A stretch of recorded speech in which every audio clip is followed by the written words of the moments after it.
গতকাল হালিশহরে এই বিক্ষোভের ঘটনার প্রসঙ্গে মুকুল রায় পুত্র শুভ্রাংশু রায় বলেন, দেহ নিয়ে রাজনীতিই করেন মমতা বন্দ্যোপাধ্যায়। কি বলেছেন তিনি শোনাবো, এবং একই সঙ্গে শোনাবো গতকালকের ঘটনার প্রসঙ্গে কুণাল ঘোষের বক্তব্য।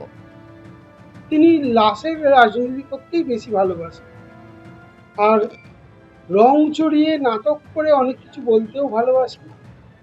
যে ইটটাকে কোনো সময় পাথর হয়ে যায়, কোনো সময় কাদাটাকে ঢিল হয়ে যায়, সেটা কালকে উনি বলেছেন, সেটা সবাই আপনারা দেখেছেন। তবে আমার খারাপ লেগেছে যে তার সর্বক্ষণের সঙ্গী ছিলেন, তিনি যেদিনকে মারা গেলেন তিনি একবারও সুযোগ পেলেন না আসার জন্য। তিনি একবারও সুযোগ পাননি বিধানসভায় যাওয়ার জন্য, তখন তিনি মুখ্যমন্ত্রী। অভিষেক বাবু সেদিনকে প্র্যাকটিক্যালি আমার বাবার মৃতদেহ নিয়ে একটা পলিটিক্স করে গেলেন। অনেকে আসতে চেয়েছিলেন বিরোধী দলে, তাদেরকে আসতে দেওয়া হয়নি এবং মৃতদেহটাকে প্র্যাকটিক্যালি হাইজ্যাক করা হয়েছিল।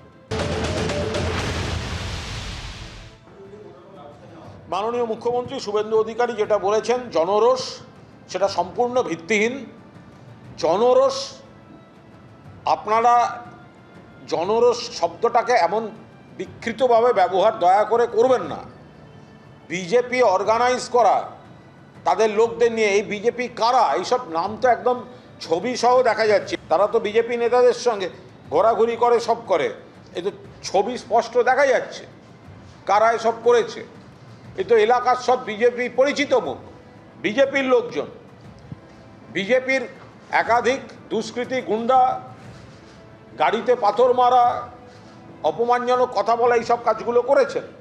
ফলে মাননীয় মুখ্যমন্ত্রীকে বলবো, দয়া করে জনরোষ বলে আপনার পার্টির পরিকল্পিত হামলাটিকে আপনি দয়া করে ধামাচাপা